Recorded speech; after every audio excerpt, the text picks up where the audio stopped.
চাঁদে যাওয়ার প্রস্তুতি ইসরোর। চন্দ্রযান-5 এর অনুমোদন দিল কেন্দ্র। আসব মূল বিষয়ে। তার আগে করব ছোট্ট একটি রিকোয়েস্ট, চ্যানেলটি সাবস্ক্রাইব করে রাখার এবং নোটিফিকেশন বেল আইকন অন করে রাখার। মহাকাশ গবেষণায় নতুন অধ্যায় শুরু করতে চলেছে ভারত। চন্দ্রযান-5 অভিযানের জন্য কেন্দ্র সরকারের ছাড়পত্র পেয়েছে ভারতীয় মহাকাশ গবেষণা সংস্থা অর্থাৎ ইসরো। গত এক সোমবার ইসরো প্রধান ভি নারায়ণন এই তথ্য জানিয়েছেন। এই অনুমোদন ভারতের চাঁদ নিয়ে গবেষণার স্বপ্নকে আরও এক ধাপ এগিয়ে দিল।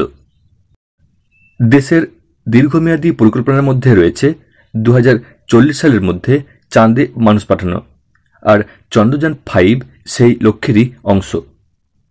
চন্দ্রযান-3 এর সফল অভিযানের পর চন্দ্রযান-4 এর জন্য অনুমোদন দিয়েছিল কেন্দ্র। এবার চন্দ্রযান-5 এর অনুমোদন মেলায় ইসরো তার প্রস্তুতি শুরু করে দিয়েছে।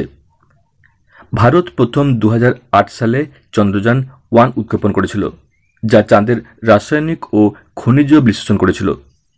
এরপর চন্দ্রযান-2 পাঠানো হয়, যা আংশিক সফল হয়, তবে এর উচ্চ ক্ষমতা সম্পন্ন ক্যামেরা গুরুত্বপূর্ণ ছবি পাঠাতে সক্ষম হয়েছিল।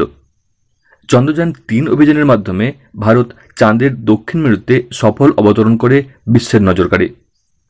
ইসরো ইতিমধ্যেই চন্দ্রযান-4 এর জন্য কাজ শুরু করেছে, যার উৎক্ষেপণ হবে 2027 সালে।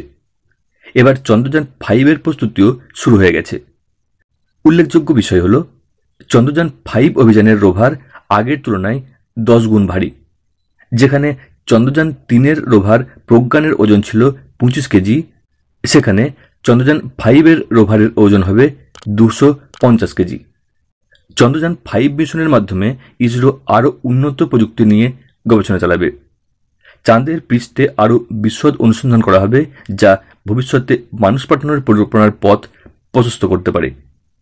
চন্দ্রযান-5 এর সাফল্য 2040 সালের মধ্যে চাঁদে ভারতীয় নভোচারীদের পাঠানোর লক্ষ্য পূরণের পথ সুগম করবে।